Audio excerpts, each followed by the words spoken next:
కోడంగల్ ఎత్తిపోతల పథకంలో భూసేకరణపై బీఆర్ఎస్ నేతలు లోకాయుక్తకు ఫిర్యాదు చేశారు. భూసేకరణలో అక్రమాలు జరుగుతున్నాయని ఆరోపించారు. అర్హత లేని వారికి పరిహారం ఇచ్చేందుకు ప్రభుత్వం ప్రయత్నిస్తోందని విమర్శించారు. దొంగ పాస్బుక్లు సృష్టిస్తున్నారని ఆరోపణలు చేశారు. ఈ వ్యవహారంపై సమగ్ర విచారణ జరపాలని డిమాండ్ చేశారు.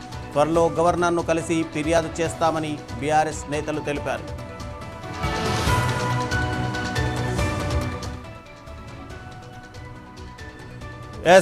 టోటల్గా కోడంగల్ ఎత్తిపోతల పథకానికి సంబంధించినటువంటి పూర్తిగా ఫిర్యాదులు లోకాయుక్తకు చేరాయి. అయితే లోకాయుక్తలో ఎందుకు కంప్లైంట్ ఇవ్వాల్సి వచ్చింది, దీనికి సంబంధించి మరింత వివరాలు మా బ్యూరో చీఫ్ రాజ్ కుమార్ అందిస్తారు. రాజ్ కుమార్, చెప్పండి. ఒకవైపు దీనికి సంబంధించినటువంటి లోకాయుక్తలో కూడా ఫిర్యాదు చేశారు. అసలు ఎందుకు ఈ ఫిర్యాదు చేయాల్సి వచ్చింది?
రైట్. ఈరోజు బీఆర్ఎస్ మాజీ ఎమ్మెల్యేలు పట్నం నరేందర్ రెడ్డి, రామ్మోహన్ రెడ్డి, రాజేందర్ రెడ్డి, మరో కొంతమంది బీ నేతలు ఇవాళ హైదరాబాద్లోని బషీర్బాగ్లో ఉన్న లోకాయుక్తను కలిశారు. ఈ లోకాయుక్తకు ఈరోజు ఫిర్యాదు చేయడం జరిగింది.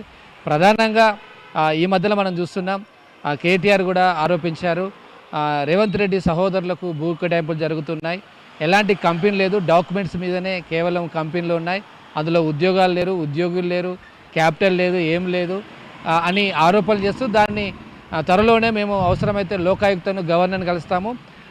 కర్ణాటకలో అంటే బెంగళూరులో కర్ణాటకలో సిద్ధరామయ్య మీద కూడా లోకాయుక్త కంప్లైంట్ చేసినప్పుడు ఆయన పదవికే గండం కాదు, వాళ్ళు ఏమన్నా క్యాన్సిల్ కూడా చేయడం జరిగిందని ఆ యొక్క ఉదాహరణ ఉటంకాయిస్తూ కేటీఆర్ ప్రసంగించారు, ఆరోపణలు చేశారు. సో ఈరోజు దానికి కొనసాగింపుగా ఈరోజు బీఆర్ఎస్ మాజీ ఎమ్మెల్యేలు ఇవాళ లోకాయుక్తను కలిశారు. ప్రధానంగా ఇవాళ కంప్లైంట్ చేసింది అయితే కొడంగల్ ఎత్తిపోతల పథకం విషయంలో అక్రమాలు జరుగుతున్నాయి. అసలు అక్కడ నిర్వాసితులను పక్కన పెట్టి అక్రమంగా అంటే లబ్ధిదారులు కాకుండా వేరే వాళ్లకు పాస్ పుస్తకాలు సృష్టించి వాళ్లకు పరిహారం చెల్లిస్తున్నారు. అసలు ఇది ప్రాజెక్టు సాధ్యమే కాదు. ఈ ప్రాజెక్టుకు సిడబ్ల్యూసి అనుమతి లేదు, కేంద్రం కూడా అనుమతి ఎలాంటిది ఇవ్వలేదు. కేవలం కొంతమందిని ఫేక్ నిర్వాసితులను కాంగ్రెస్ ప్రభుత్వం సృష్టించి, ముఖ్యంగా దీంట్లో సీఎం రేవంత్ రెడ్డి కావచ్చు, అక్కడ మంత్రులు ముఖ్యంగా పొంగిలేటి రాఘవ కన్స్ట్రక్షన్స్కు లబ్ధి చేకూరేలా ఈ కోడంగల్ యొక్క ఎత్తిపోతల పథకము జరుగుతుంది. దీనిలో వేల కోట్ల రూపాయల అక్రమాలు జరుగుతాయని ఇవాళ ఒక దాదాపు 20 పేజీల డాక్యుమెంట్స్ ఇవాళ లోకాయుక్తకు ఇవాళ బీఆర్ఎస్ మాజీ ఎమ్మెల్యేలు సమర్పించారు. అంటే కంప్లైంట్ చేశారు, ఫిర్యాదు చేశారు. దాని మీద వెంటనే చర్య తీసుకోవాలని కూడా వాళ్ళు కోరారు. సో మీడియాతో కూడా మాట్లాడడం జరిగింది. నిన్న కూడా మనం చూసాం, ఎక్తా మాల్ దగ్గర ఆందోళన చేశారు. హైదరాబాదులో దాదాపు 7 ఎకరాల భూమిని కొంతమంది ప్రైవేటు అపర్ణ కావచ్చు, తర్వాత వంశీరామ్ బిల్డర్స్కు ప్రభుత్వం కట్టబెడుతుందని ఆరోపణలు చేస్తూ నిన్న ఆందోళన చేశారు బీఆర్ఎస్ ఎమ్మెల్సీలు. ఈరోజు ఇక్కడ బీఆర్ఎస్ మాజీ ఎమ్మెల్యేలు లోకాయుక్తకు కంప్లైంట్ చేశారు. మొత్తం మీద మనం ఒకసారి చూసినట్లయితే బీఆర్ఎస్ వచ్చేసి కాంగ్రెస్ ప్రభుత్వంపై అటాక్ స్టార్ట్ చేసిందని చెప్పొచ్చు. ఒకవైపు కాంగ్రెస్ కూడా అటాక్ చేస్తూ ఉంది. ఒకవైపు ప్రభుత్వ పథకాలంటూ ఇవాళ డబుల్ బెడ్రూమ్ ఇందిరమ్మ ఇండ్లు కూడా ఇవాళ శంకుస్థాపన చేస్తున్నారు. ఒకవైపు కాంగ్రెస్ పథకాల మీద జోరుగా వెళ్తుంటే దానికి కళ్ళెం వేయడానికి బీఆర్ఎస్ ఏదైతే ఉందో ఆరోపణలు కావచ్చు, లేకపోతే అవినీతి సంబంధించిన కొన్నిటిని వివిధ మంత్రులు ఏవైతే నిర్ణయాలు తీసుకుంటున్నారో వాటి మీద ఆరోపణలు చేస్తున్నారు. కొన్ని అయితే మంత్రులు తెలియకుండానే ముఖ్యమంత్రి నిర్ణయాలు తీసుకుంటున్నారని కేటీఆర్ మిగతా బీఆర్ఎస్ నేతలు ఆరోపిస్తున్న పరిస్థితి. దాన్ని కొనసాగింపుగా ఇవాళ చాలా ప్రధానమైన అంశం కావచ్చు, లోకాయుక్తకు కంప్లైంట్ చేశారు. ఈ లోకాయుక్తకు కంప్లైంట్ని బట్టి భవిష్యత్తులో రాబోయే రోజుల్లో ఇటు లగచర్ల కావచ్చు, అదేవిధంగా సీఎం సోదరుడు కొండారెడ్డికి ఒక లేని కంపెనీకి దాదాపు 200 కోట్ల రూపాయల ప్రయోజనం చేకూరే ఒక భూమిని కూడా కట్టబెట్టారు. ఇంకా రాష్ట్రంలో అనేక చోట్ల అభివృద్ధి పేరుతో, పరిశ్రమల పేరుతో ముఖ్యమంత్రి కాంగ్రెస్ వారి అనుచరులకు కట్టబెడుతున్నారు. రాష్ట్రంలో ఉన్న ప్రభుత్వ భూములన్నీ ఈ యొక్క అక్రమాలకు పాల్పడుతున్నారు, కట్టబెడుతున్నారని బీఆర్ఎస్ ఆరోపిస్తూ ఈరోజు లోకాయుక్త కంప్లైంట్ ఇచ్చింది. త్వరలోనే రాబోయే రోజుల్లో మరిన్ని అంశాల మీద లోక్సభతో పాటు గవర్నర్ను కూడా కలుస్తామని ఈరోజు చెప్పడం జరిగింది. రవిచంద్ర. ఎస్, అంటే మరోవైపు గవర్నర్ని కూడా కలుస్తాము అని చెప్పి బీఆర్ఎస్ నాయకులు చెప్తున్నారు. గవర్నర్ని కలిసే అవకాశాలు కనిపిస్తున్నాయా?